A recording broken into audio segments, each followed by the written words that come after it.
Well, what do you think of, when you look at other countries, Mm-hmm. They don't have this whole one drop rule, Mm-hmm. right? For example, when I was in Brazil, I was with my friend Mike, who is half black, half Russian. Mm-hmm. And we were talking to a group of girls, and they're like, "Oh, you're not black, you're Moreno. Mm-hmm. Black is, my friend over there, who's more like African looking. You are Moreno, and this is the term that we use here to describe people that look like you." Mm-hmm. And remember, like Tyla was on the Breakfast Yeah, Club. yeah. There was a whole thing. She's like, "Oh, I'm colored," Right. and then Right. that became a whole thing. Like her album just sold 3,700 copies, and Yep. people are saying that it's somehow tied into this kind of narrative that she created. I had Charlamagne on my show the other day. We talked about that. Yeah, she should have addressed that instead. I remember when Charlamagne asked her about it, which was a great question. She looks at her people. She looks at her handlers like, yeah. Yeah, that rubbed people the wrong way. It seemed evasive and it seemed dishonest. She should have tackled that and said, hey, in South Africa, we have these color caste systems. And over there, they consider me colored, and they got this and they got that. Over here, but I'm trying to bridge the gap. She could have spun that a different way instead of being just evasive about it. Yeah, I mean, what do you think about this whole one drop rule?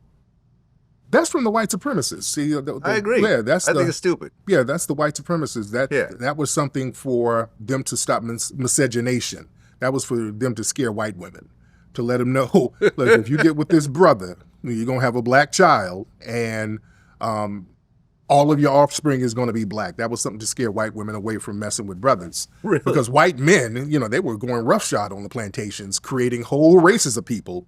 All of the octoroons and mulattoes and quadroons, that was white men. What's a quadroon? Quadroon is a quarter black.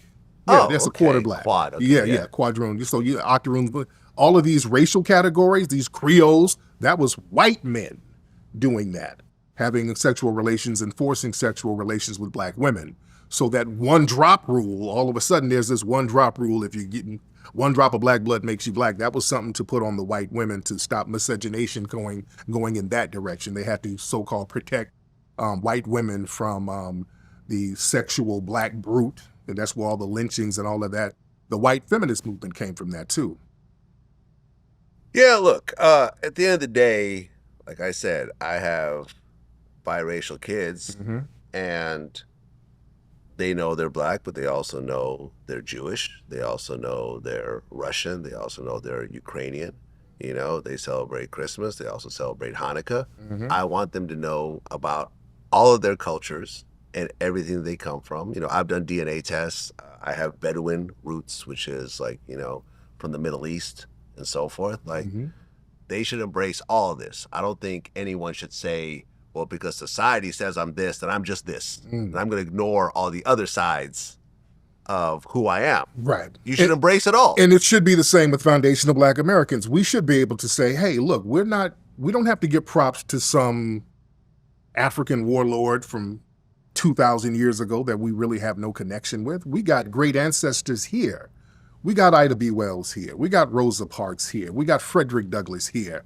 We have John Horse. We got so many foundational black American icons of our lineage that we can give props to. That's very unique and significant to us. It might not be significant to other groups, but it's significant to us. These are our ancestors on our land.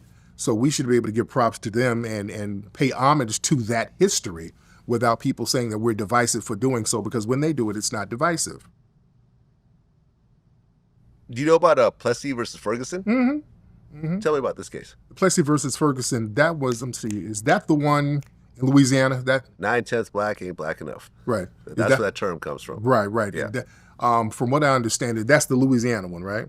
Can you look it up real quick? It's the landmark U.S. Supreme Court case established the doctrine of separate but equal, Right. upheld racial segregation as long as the facilities provided each From race was supposedly equal in equality, which was never really the case. I mean, Right. yes, you had white bathrooms and black bathrooms, but the black bathrooms were not.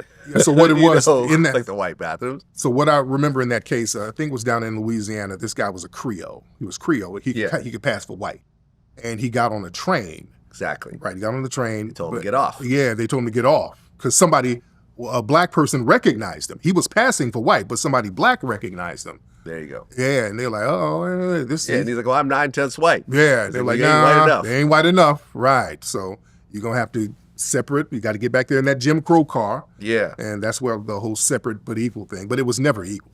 It was always it was just separate. It was just separate. It was just another example. And truth be told, segregation was never really separate for white people. White people could always go into black neighborhoods. They could always go into the Jim Crow era areas. The whole Rosa Parks situation, a lot of people think that Rosa Parks tried to get up and sit in the white section. That's not true. The rule was if the colored section was filled up and the white section was filled up, white people can go and make a black person get up out of the colored section. Oh. Okay? That's what that was about. Rosa Parks was already in the colored section on the bus. Oh. But a white man told her to get up out of there. She's like, no, I'm not getting up. Yeah. That's why she got arrested. Right. She wasn't trying to go to the white section. Yeah. So it's never been a both side thing. Only black people were segregated. White people can go into black neighborhoods anytime they felt like it. They would go to the juke joints, to the red light district all the time. They stayed in black neighborhoods all the time. Yeah, man, I just hope there's at some point in the future where everyone is just so intermixed that it just stops being an actual issue, you know, a couple thousand years in the future. I don't know when. That's not going to happen in our lifetime, unfortunately. We are where we are. But it makes me sad as someone who does have mixed kids, you know, for them to be treated a certain type of way just because they look a certain type of way.